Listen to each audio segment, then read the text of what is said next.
Alors bonjour à tous, c'est Gino pour un nouveau tuto sur Cinema 4D. Alors ça fait longtemps que la chaîne n'a pas publié de vidéo, donc je fais un petit tuto sur ces 4D. Excusez-moi si les vidéos étaient un peu longues à arriver, j'avais pas vraiment le temps. Mais je suis de retour là pour vous faire un tuto sur une modélisation très simple. On va modéliser une balle de pistolet simplement.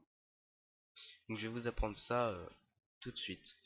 Alors, on va commencer tout de suite par donner la forme de notre balle. Pour ça, on passe en vue 4 fenêtres, en vue avant, on zoome un petit peu, et on va utiliser l'outil Bézier. Donc pour ça, vous laissez appuyer sur Spline et vous relâchez sur Bézier.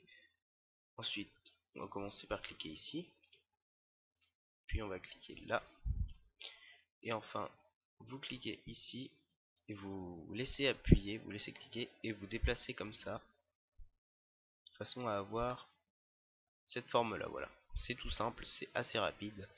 On repasse en vue comme ça. Donc là vous voyez on a déjà la forme de notre objet. Il faut tout simplement lui donner du relief maintenant. Alors pour ça on va appliquer un Hyper NURBS, enfin un Revolution NURBS, excusez-moi. Donc vous allez sur Revolution NURBS. Et donc là vous glissez votre spline dans le Revolution NURBS. Vous attendez que la flèche affiche le bas et vous relâchez. Voilà, donc vous voyez ça a donné des espèces de rayures bizarres. Ça peut, je sais pas vraiment ce que c'est, mais bon ça ne se voit pas. Ensuite, on va modifier un petit peu cela, comme ça.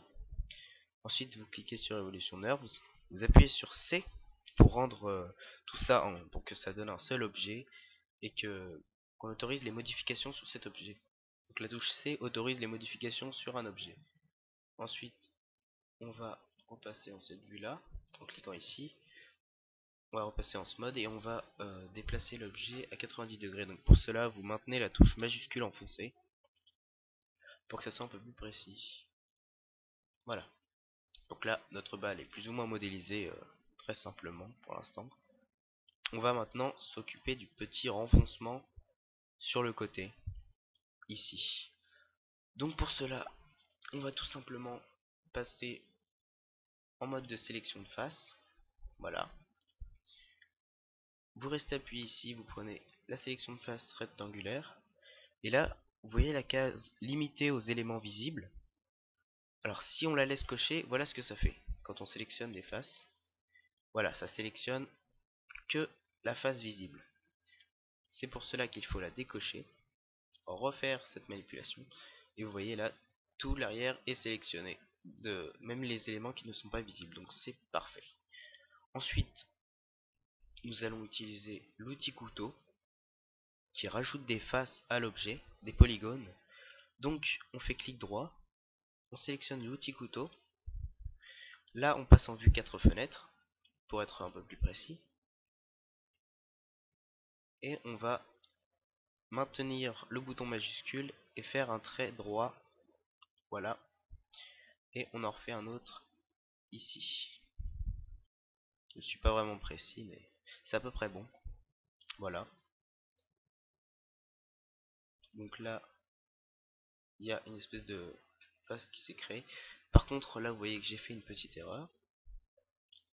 Il y avait aussi une case à décocher ici, limitée au polygone visible. Donc, j'ai plus qu'à recommencer.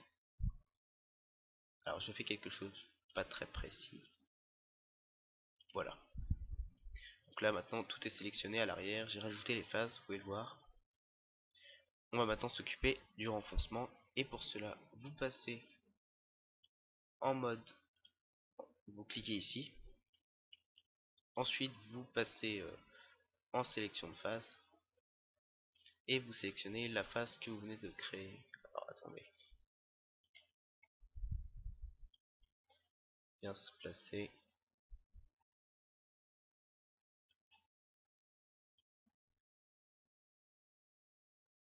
Alors je ne sais pas ce qui se passe.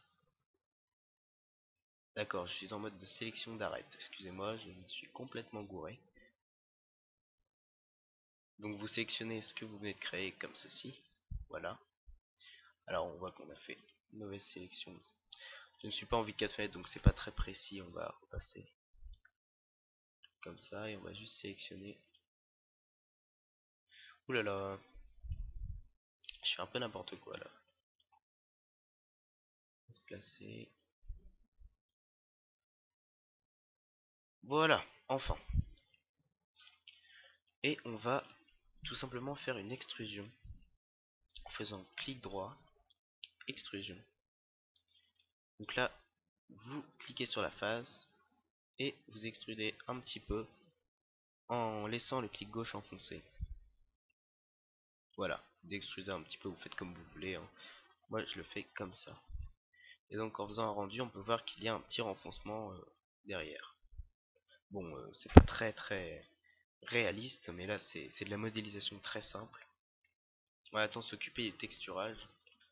Donc on va faire une texture un petit peu style métal. Donc pour ça, vous allez dans Fichier, et vous faites Matière, et vous allez dans Danel. Donc là, il y a une texture qui apparaît. Vous la placez déjà sur le Revolution NURBS. Donc vous voyez, ça donne ça, mais c'est pas vraiment ce qu'on cherche. Donc on va modifier la texture un peu plus en détail. Et déjà, on va ajouter une lumière, pouvoir modifier la texture correctement. Donc vous allez dans Lumière, et vous placez tout simplement la lumière un petit peu en hauteur. Le déplacer.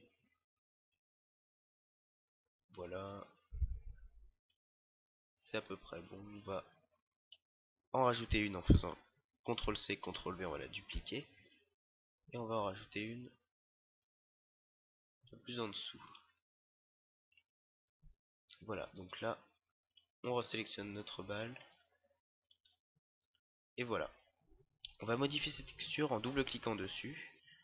Et donc là, dans Diffusion, on va choisir une couleur un peu plus grisée. Comme ça. Voire un peu moins quand même. Ensuite, dans Spécularité 1, vous laissez. Spécularité 2, vous mettez blanc.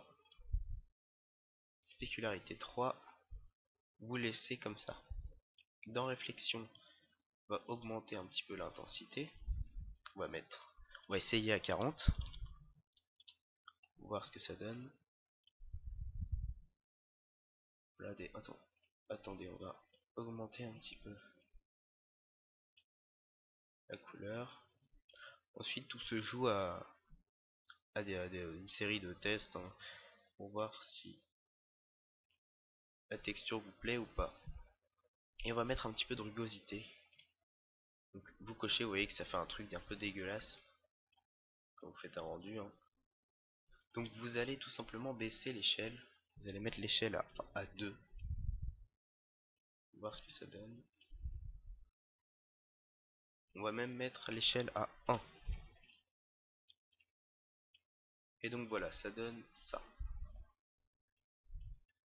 Ensuite, vous pouvez rajouter de l'anisotropie, une sorte de lumière